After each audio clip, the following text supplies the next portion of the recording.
Satan! Satan! Satan, help me! Help me, Satan! Please, help! Help!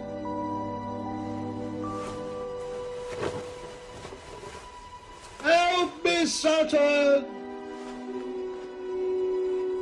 Satan! Help! Don't let them take me, Satan! Help me, Satan! Satan! Don't let them take me, Satan! Help me!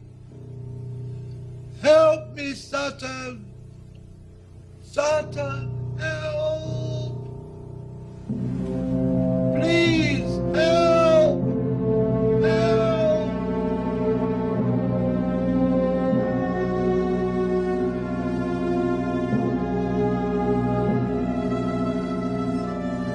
Help me! Help me, Satan! Satan! Satan! Satan! Help! Help me!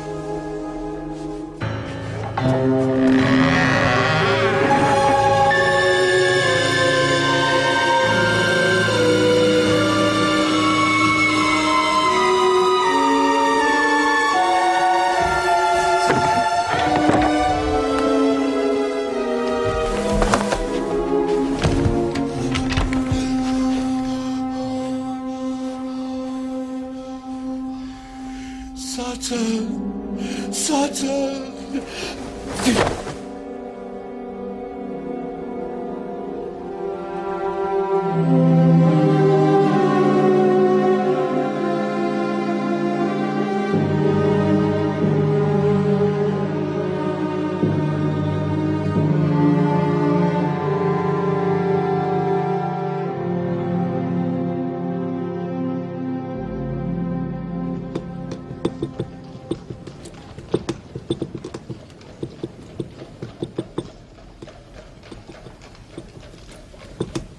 You mustn't take it so badly, Holmes. What? Well, I know it's inconvenient, but you really mustn't let it affect you like this. Whatever do you mean? You are sitting there, boiling with indignation because you have been forced to leave the warmth and comfort of 221B by the ardour of Mrs. Hudson's spring cleaning. My dear Watson, however did you deduce that? By simply applying your methods, Holmes. Indeed. You'll agree that you are not here for either a shave or a haircut. That is true. How did you know? Because you invariably shave yourself, and you are patently not due for a haircut for another 2 weeks. Correct. And you left our rooms in some haste. You are without either your gloves or your cane. Go on. Well, I know that Mrs. Hudson has been trying to complete her spring cleaning all day. Now, you have been sitting there, frowning, eyes tightly closed, grinding your teeth, and all the time your fingers have been drumming like pistons on the arm of that chair. So, given all this evidence, even I cannot fail to deduce that you have quarrelled with our good housekeeper and sought refuge in the sanity of the barber's shop. You cannot deny that I am right. Ah, Watson, you could not be further from the truth. I am here to get our good barber's advice as to this specimen of hair found at the scene of the bloody misadventure last Tuesday in Deptford. Oh, come along, Holmes. You're worried about something. What you perceived as agitation was indeed the most intense and tranquil enjoyment. My eyes were closed because I was trying to recall as vividly as I could the concert that we attended last night. You were grinding your teeth. That is because I made a slight error in my recollection of Joachim's fingering in his cadenza. In the third movement of the Beethoven Violin Concerto.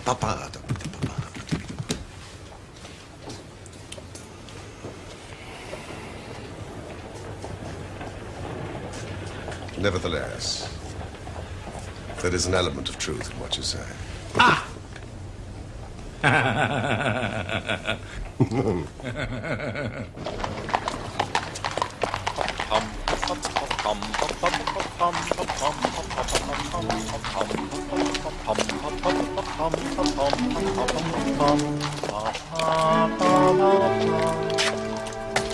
A doctor's. A general practitioner's, I perceive. Not been long in practice or had much to do. Come to consult us, I fancy. Lucky we came back.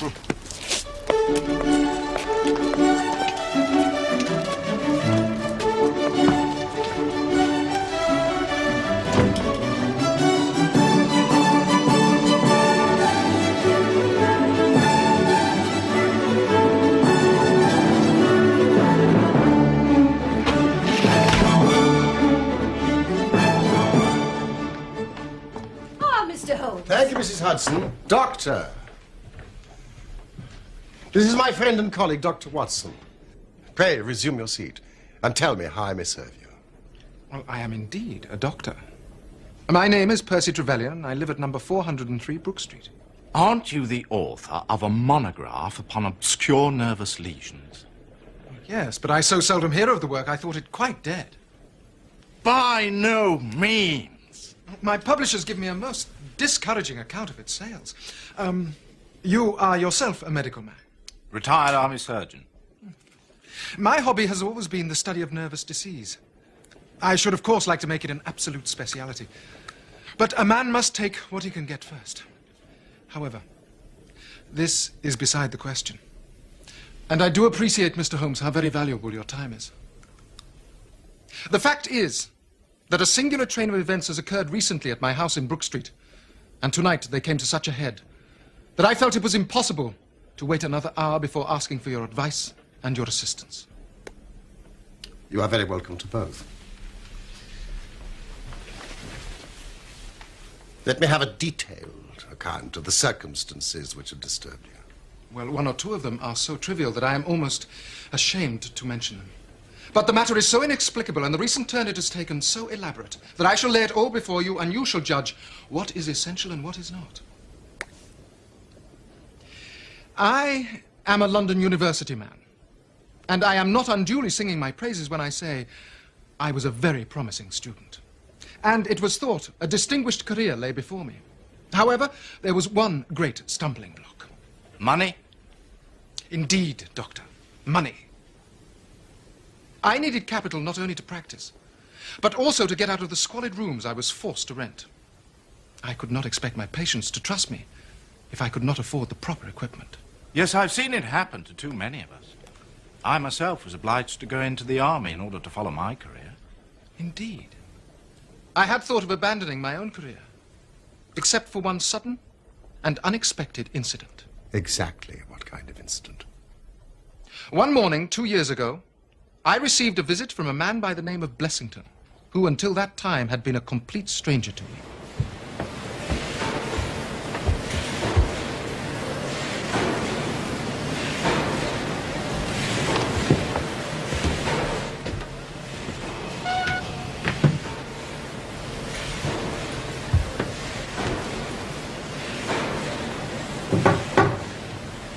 Come in.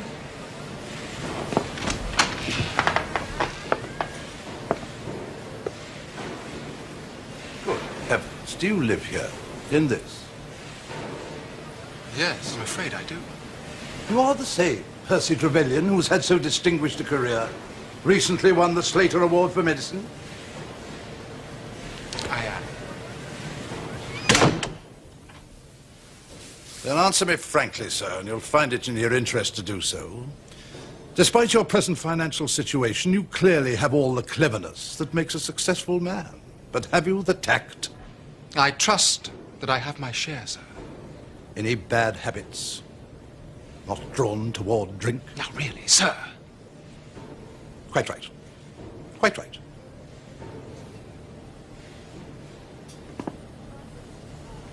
but I was bound to ask.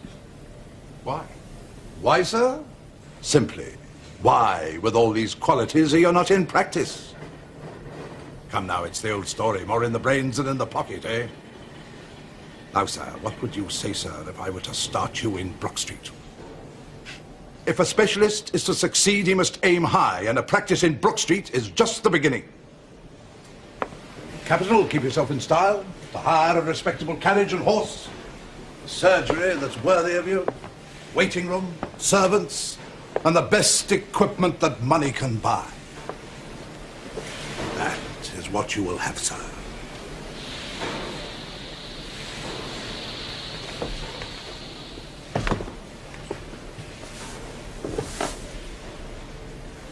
But why? It's just like any other investment. Safer than most. And what am I to do? I'll tell you. I will take the house, furnish it, pay the maids, and run the whole place. All you have to do is to wear out the chair in your consulting room. And then you hand over to me 3/4 of everything you earn. And keep 1/4 for yourself. Now, what do you say to that, sir? Do you agree? This, then, Mr. Holmes, was the strange proposal with which Mr. Blessington approached me.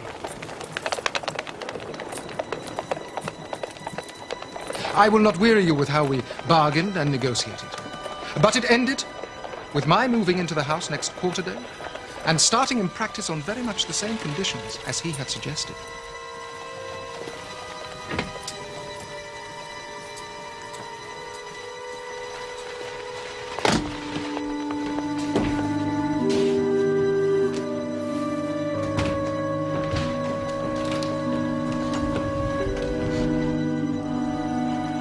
Waiting room for your patients?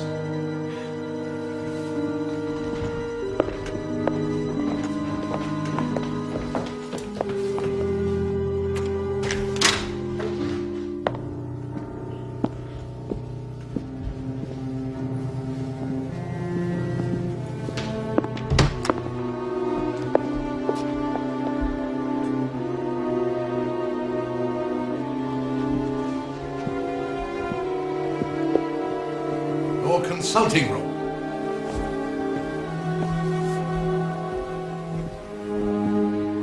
I can't believe it, Mr. Blessington. Nor can I thank you enough. He turned the 2 best rooms on the first floor into a sitting room and a bedroom for himself, and came to live with me in the character of a resident patient. His heart was weak but not abnormal, and yet he demanded constant medical supervision. He was a man of singular habits, shunning company and very seldom going out, except in one respect. Every evening at the same time, he would go for a walk for half an hour exactly, no matter what the weather.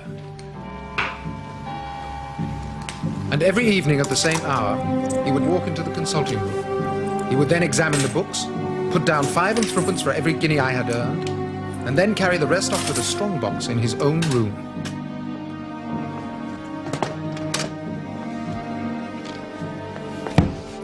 I may say with confidence, Mr. Holmes, that he never had occasion to regret his speculation.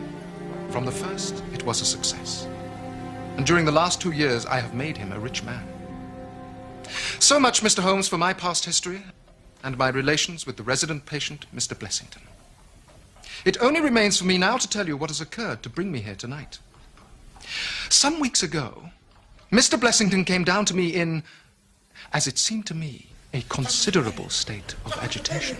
Dr. Trevelyan! Dr. Trevelyan! Dr. Trevelyan! Dr. Trevelyan! Dr. Trevelyan! Dr. Trevelyan, sir! Mr. Blessington, calm yourself, sir. Calm myself! Calm myself! But, my dear sir, have you not heard of the burglary? Burglary? Where? No, not here, sir, not here. But it could have been. It could have been.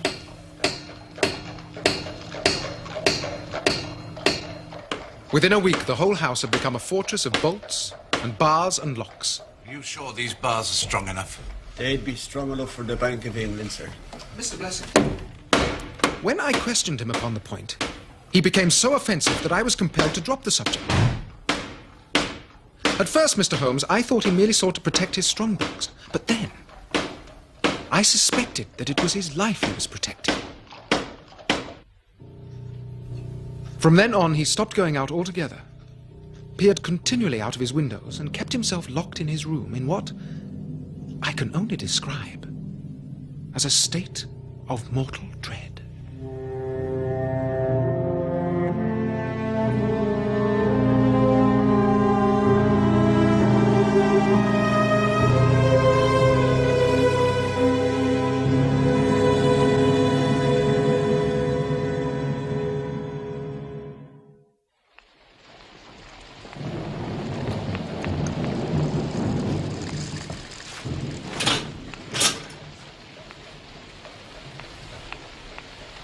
Dr. Trevelyan, before you continue, you say you found this man, Blessington, prostrate on his bed, clutching a newspaper.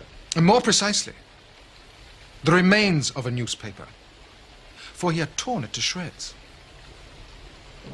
Torn to shreds. Do you recall the contents of this newspaper at all? I'm afraid not, even if I'd known what I was looking for. When was this? It was some weeks ago, the beginning of May, I think. Gradually, as time passed, his fears appeared to die away, and he renewed his former habits. Good evening, Dr. Trevelyan. Wonderful evening outside. I'm beginning to enjoy my walks again. And then, suddenly, a fresh event reduced him to the pitiable state of prostration in which he now lies. What happened was, yesterday I received this letter from a Russian nobleman now resident in England, who suffers from catalepsy. In it, he announces his intention of visiting me for a consultation this very evening at 6:15.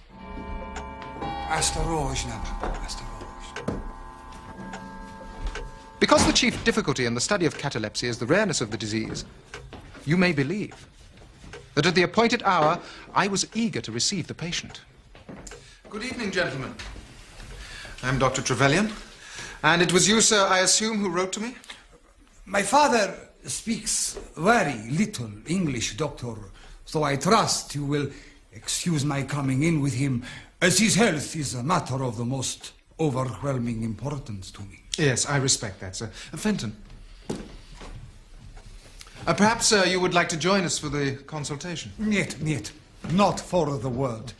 It is more painful to me than I can express.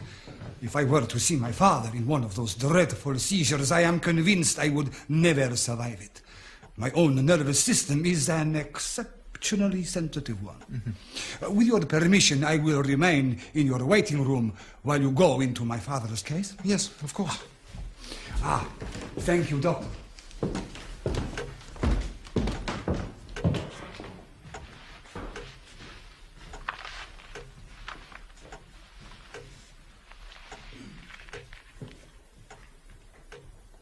Thank you, Fenton.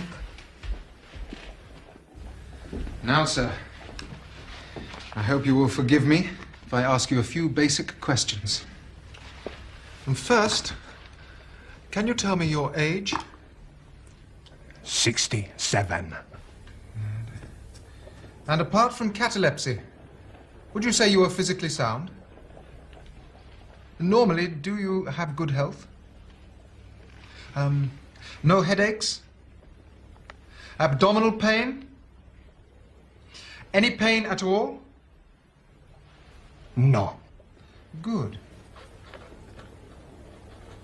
Naturally, I will examine you thoroughly, but this is merely a preliminary. Do you smoke cigars? Yes. Do you drink alcohol? Vodka. Vodka? I see. Every day?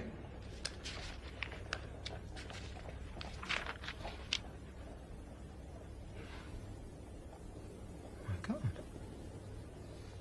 I didn't expect it.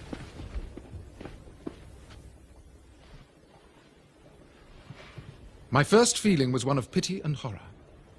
My second, I fear, was rather one of professional satisfaction. There was nothing markedly abnormal in his condition which had harmonized with my former experiences. I had obtained good results in such cases by the inhalation of nitrite of amyl, and the present seemed an admirable opportunity of testing its virtues. Now, sir, I believe you can hear me. I shall be back directly, rest assured.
Fenton, immediately!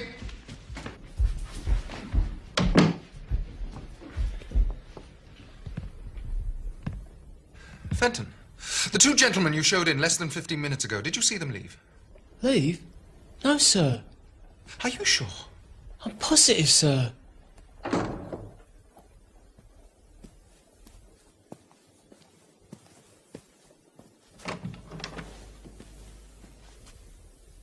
Good evening, Dr. Trevelyan.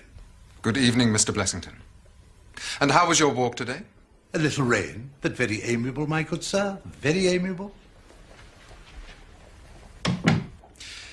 Did you hear them leave? No, sir. I was nowhere near the hall. Well, you should have been.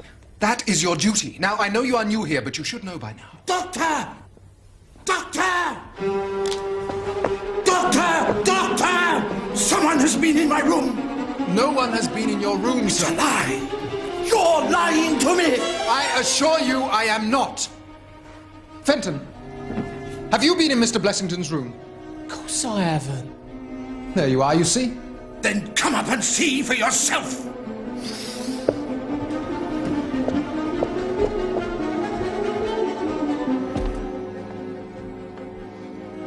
Now, sir. Look at those! You telling me that they're mine? Well, at first glance, they do appear to be too large for yours. Of course they're not mine! I always remove my galoshes at the front door! Has anything been stolen? No, but that's not the point! Nothing has been stolen. My privacy has been invaded by a stranger. Is that not enough?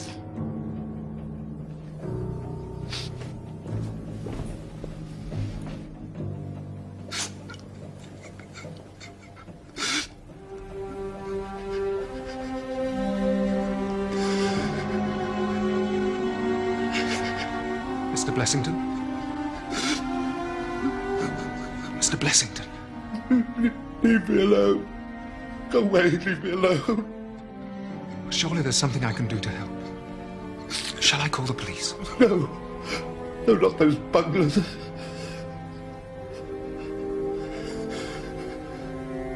There's only one person who can help me now. And that is why I am here.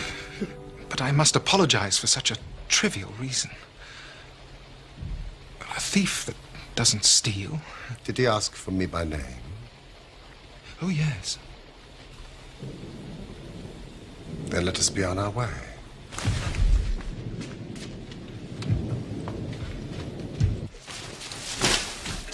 Thank you.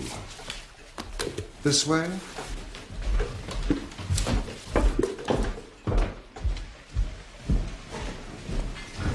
Stay where you are! I have a pistol! And I give you my word, I will shoot if you come any nearer! Mr. Blessington, this is outrageous, sir. Do you not recognize me? Is that you, Doctor? Yes, of course it is me. The other two gentlemen, Are they what they pretend to be? They are Mr. Sherlock Holmes and his friend Dr. Watson. Good God, Mr. Blessington, it was you that asked me to fetch them. Yes. Yes, yes. Forgive me. Forgive me.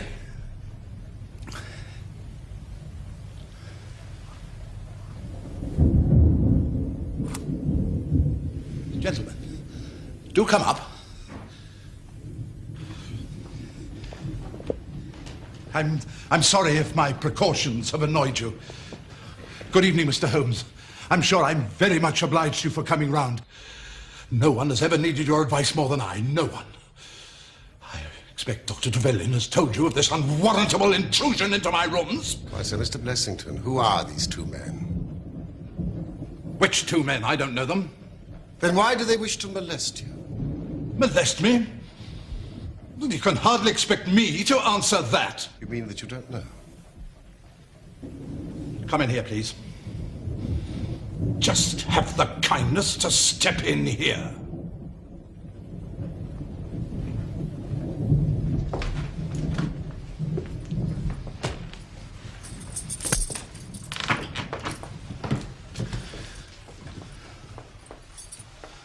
I've never been a rich man, Mr. Holmes. I've never made but one investment in my life. Dr. Trevelyan will tell you that.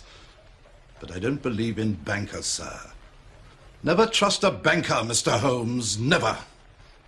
It's between ourselves. What little I have is here, in this strongbox. So you can understand what it means to me when unknown people force themselves into my rooms.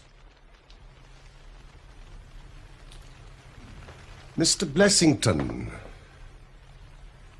I cannot possibly advise you if you try to deceive me. Deceive you? But I've told you everything. Good night, Dr. Trevelyan. Mr. Holmes!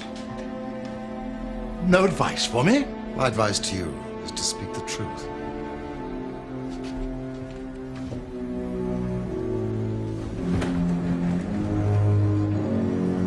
Holmes?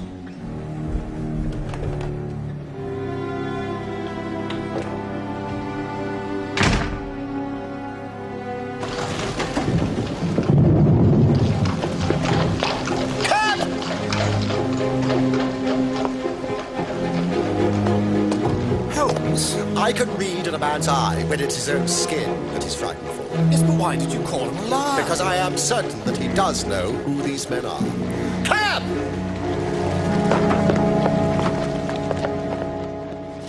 A young Russian penetrated to Blessington's rooms while his confederate kept the doctor from interfering. And, of course, catalepsy is a very easy complaint to imitate. Yes, I know. I've done it myself. Holmes? Yes. Might there be one alternative? Grotesquely improbable, no doubt, but still just conceivable. Might the whole story of the cataleptic Russian and his son be a concoction of Dr. Trevelyan's, who, for his own purposes, has been in Blessington's room? But did you see the footprints on the stair carpet? They were square-toed. Quite unlike Blessington's, which are round, and an inch and a third longer than Dr. Trevelyan's. I think we can sleep on this, Watson. But I should be surprised if we do not hear from Brook Street in the morning. Good night. Night, old fellow.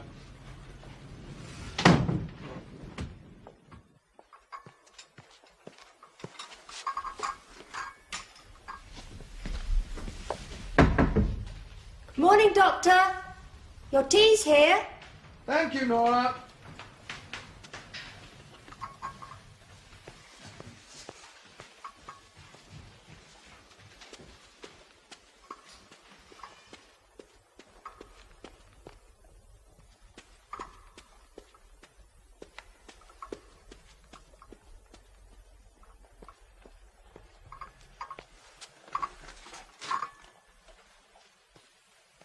Mr. Blessington, your breakfast tea. Mr. Blessington?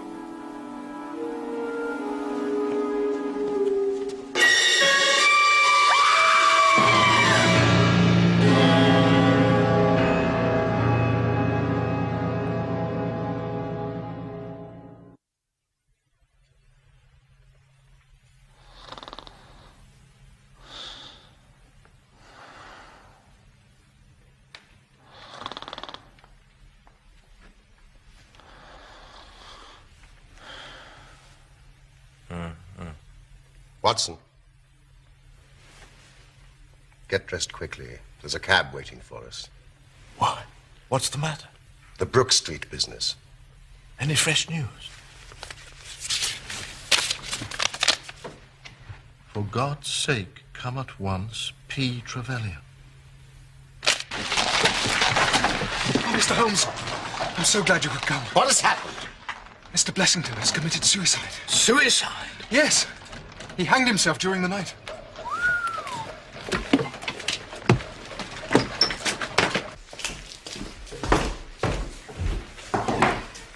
Has the body been touched? No. Where's the page? Nowhere to be found.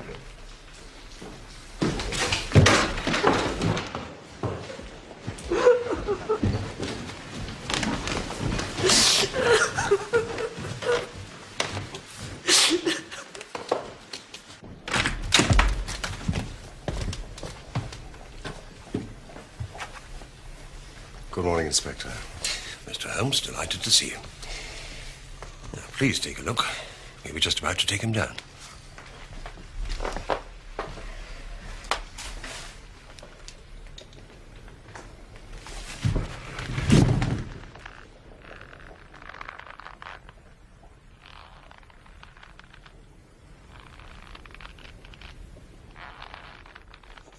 Right, Inspector. Straight up!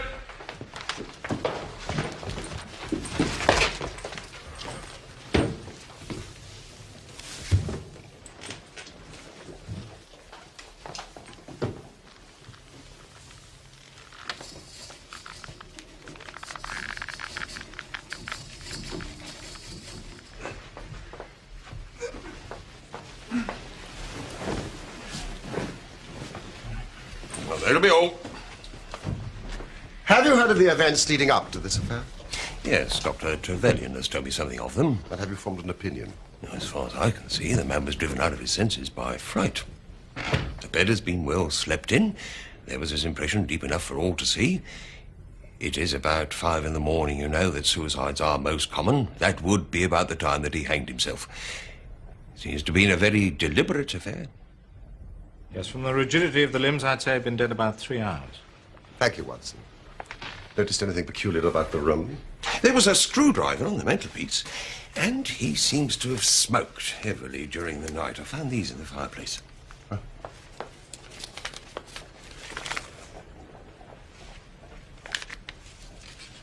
Have you his cigar holder? No, I haven't seen one. His cigar case, then? Yes, it was in his coat pocket.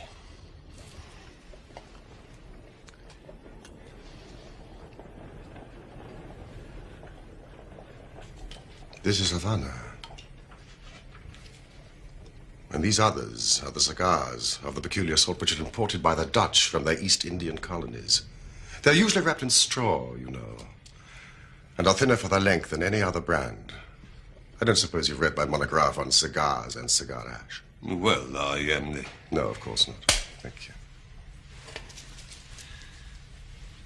These have been smoked with a holder, and these without. These have been cut by a not very sharp knife, and these have had their ends bitten off by a set of very excellent teeth.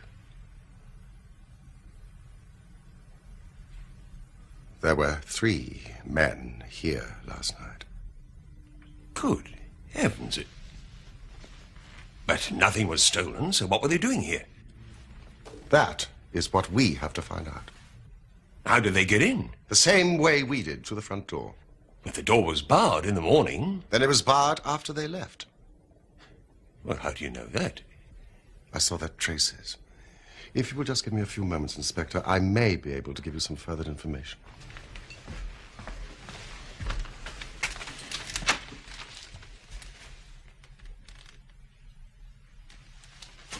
Don't move, Watson.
The actual facts are very simple. I shall be surprised if by the afternoon I cannot give you the reasons for them as well. But Holmes, can't you tell us anything now? Oh. There is no doubt as to the sequence of events. There were three of them in it. A young man, an old man, and a third, to whose identity I have no clue. The first two I need hardly remark were the same who masqueraded as the Russian Count and his son. So we can give a very good description of them, can we not, Dr. Trevelyan? They were admitted by a Confederate inside the house. They entered the hall, the older man first, the younger man second, and the unknown man in the rear. They ascended the stairs.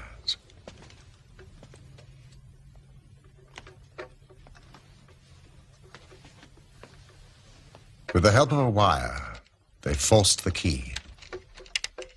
Even without the lens, you can see where the pressure has been applied. On entering the room, the first proceeding must have been to gag Mr. Blessington.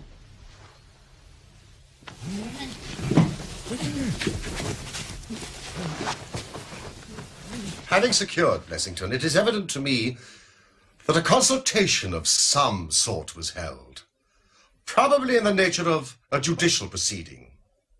It must have lasted for some time, for it was then that the cigars were smoked. It was there that the older man sat, in the wicker chair. It was he who used the cigar holder. The younger man sat there. He knocked his ash off against the chest of drawers. The unknown fellow paced up and down. Blessington, I think, sat upright in the bed, but of that I cannot be absolutely certain. It ended, of course, by them taking Blessington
Now, this matter was so prearranged that it is my belief that they brought with them some sort of block or pulley to serve as a gallows. Oh, yes, a gallows, Inspector. This was a revenge ritual. What an extraordinary story. But what proof? I'll have it before the day's out. You haven't explained about the screws and the screwdriver. Oh, that was to fix up the block or pulley. But when they saw the chandelier hook, they naturally saved themselves the trouble. Now, Inspector, I suggest that you immediately make inquiries about the page and arrest him. Certainly, Mr. Holmes. I will be back here a little before 3 o'clock. Good day, sir.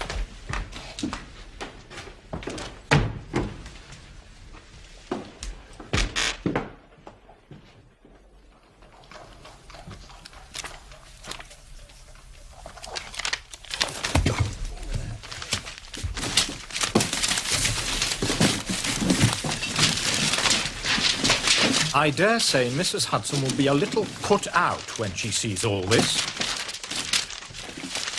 What are you looking for? Worthington. W. Worthington. March. 1880, I'm sure. March 8.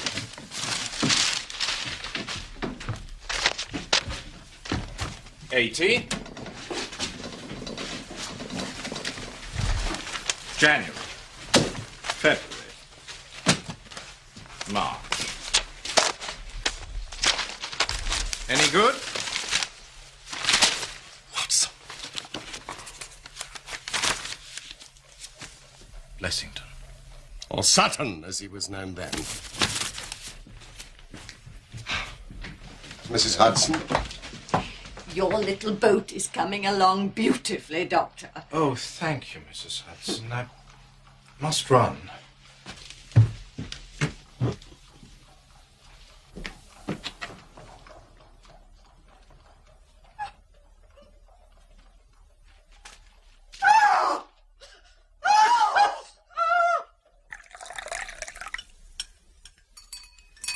Oh, thank you. Dr. Trevelyan, any news, Inspector? Yes, sir, we've got the page, drinking his earnings 2 streets away. But I've got the men. You've got them? Or at least I've got that identity. The Worthington bank gang? Precisely. Well, then Blessington must have been Sutton. Exactly. Well, that makes it clear as crystal. Not to me, I'm afraid. Dr. Watson, would you... You may have heard of the great Worthington Bank affair. There were 5 men in it. The 3 who were in this room, a 4th named Cartwright, and Blessington.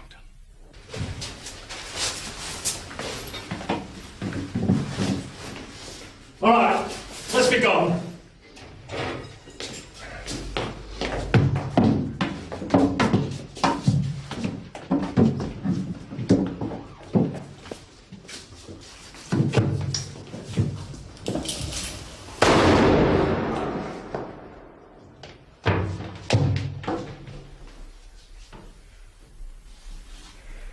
It's a hanging job now. Only if someone squeals.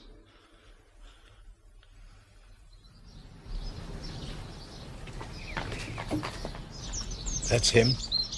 Are you positive?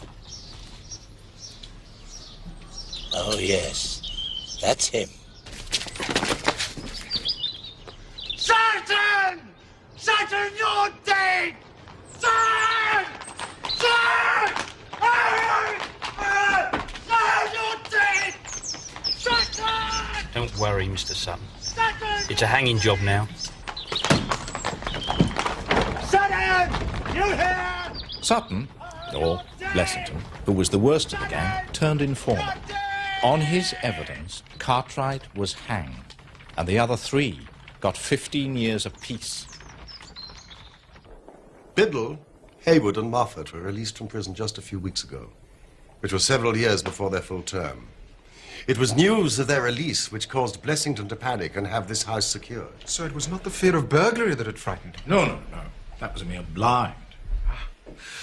And so setting me up in practice was an elaborate charade to protect himself.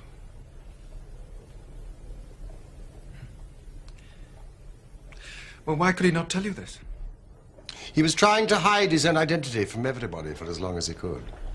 His secret was shameful, and he couldn't bring himself to divulge it. However, wretch as he was still living under the shield of British law. And I have no doubt, Inspector, that we shall see that though that shield may fail to guard, the sword of justice is still there to avenge. In spite of the efforts of Sherlock Holmes, the 3 murderers of Blessington eluded the police and fled the country aboard a ship bound for Portugal. It was a few weeks later that we learned that the ship, the Nora Craner, had sunk with all hands upon the Portuguese coast, some leagues to the north of Oporto.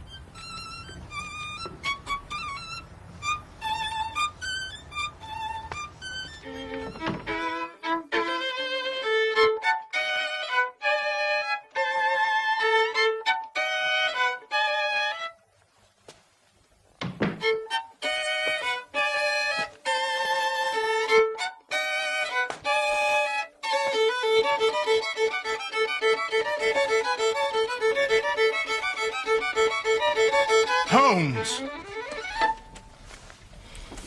What's wrong? Well, it's just that I was going to spend the day writing the case of Dr. Trevelyan while the facts are still fresh. Oh, and you mean... Oh, I understand. Thanks awfully. It's just that it is difficult to concentrate otherwise.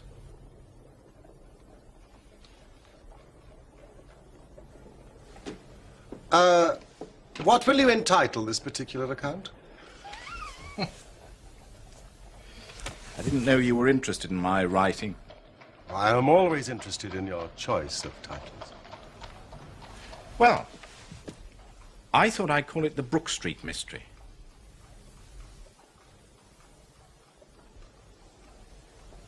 No? Well, I myself would prefer the resident patient.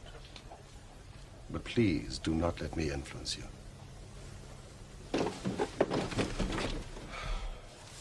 Brook Street Mystery. No doubt would suffice.